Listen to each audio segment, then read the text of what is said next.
Okay, we're here with Clay Shannon from Shannon Ridge Vineyards and Winery here in Lake County, and we're actually talking a little bit about the general theme of sustainability and Clay's experience with that, and a little bit about what he grapples with. He employs kind of an interesting technique here that we'll see in a second. So take it away, Clay. Well, one of the things that we're really trying to concentrate on is really trying to figure out what sustainability is all about. I think it's a term that's being widely used, and frankly, we need to put some teeth in it. But one of the things that we're trying to do is create a polyculture. Most vineyardists have vineyards and that's it, but we, as you can see in the background, we are sheeping these vineyards. I'm very serious about it, and I'll tell you about the benefits, but we're serious enough to have about 700 head of sheep specifically to run through our vineyards from post-harvest until bud break. And it's about bud break now, and so these sheep are leaving and going to our non-crop areas on another ranch next week. Keeping the weeds and grass down so we don't have to weed eat and mow, burn fossil fuels, and if we leave the grass high, we have potential of more fires and forest fires, again, smoke in the air and the clean air in Lake County.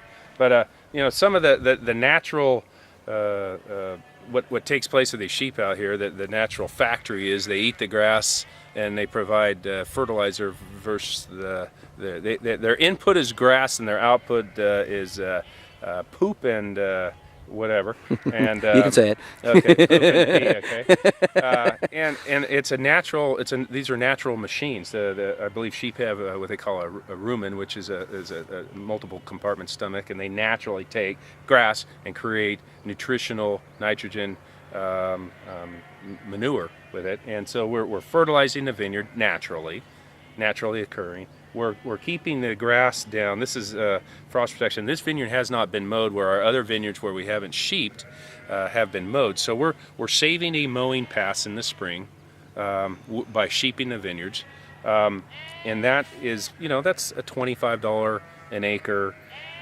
savings, and also the savings of some fossil fuels. We're going to a contact-only herbicide. No sterile herbicides are used on the property, and we're doing that because we're just now spraying underneath the vine for weed competition. The average guy, and we do it also on some of the other vineyards that we're transitioning, would be spraying in November with contact herbicides and sterile type of herbicides, and those are the ones that would go through the whole winter and possibly leach into groundwater. But as we sheep the vineyards, we're putting those herbicides on in late spring. Here we are, March 30th today. We get another 1.5 inches, 2 inches of rain versus putting it on in November and getting 30 inches of rain, which just minimizes leaching.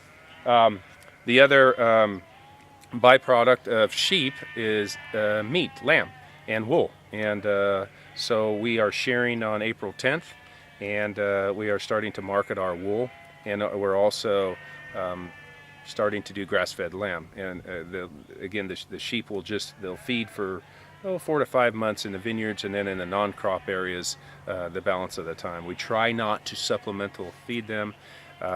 If we do, we're doing that with alfalfa from farmers that we know, and we know how they treat their fields, and really starting to focus more on organic grown alfalfa if we need to supplement, trying to maintain grass-fed. Now, Clay, one thing that we talked about a little bit earlier, kind of in a general sense then, is you mentioned sustainability being something that's kind of a often used term, maybe not so well understood.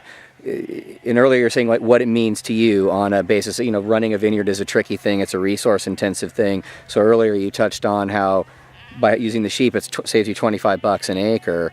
Can you maybe talk a little bit about what it means to inputs and how you're just trying to look sort of as you go, where you can lessen your footprint? Yeah, I think lessen inputs. I mean, for every action, there's a reaction, and as we make changes, we learn.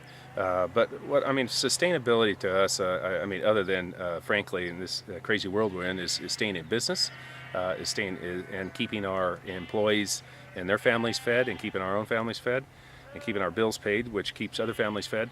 That's a big part of sustainability to me. But we're basically trying to take and look at the inputs we apply to the vineyard, the costs it takes to farm a vineyard, and really relook at those and dissect those and see where we can save by just changing the timing by reducing mowing, maybe one mowing, and how its effect on the world is.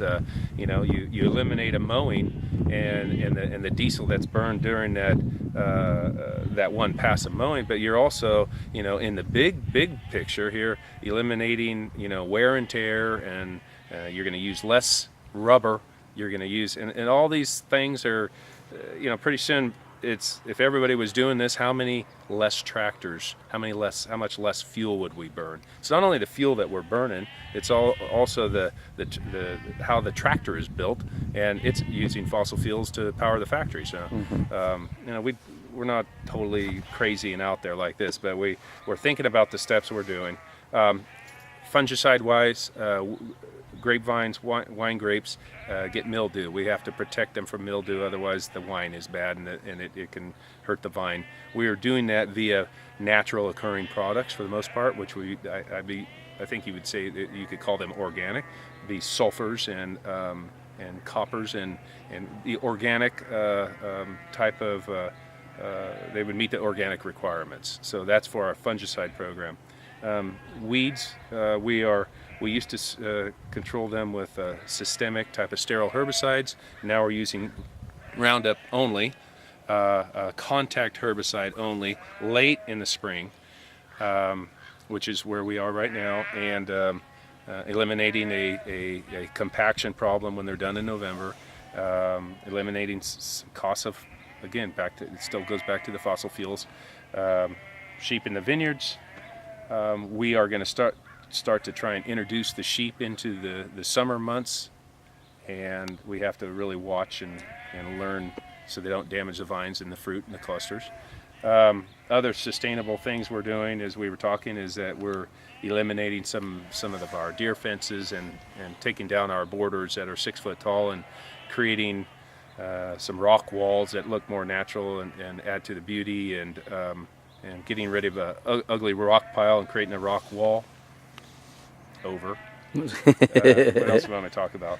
That's good. That's great, Clay. That's great. Blah, blah, blah, blah, blah, blah, blah.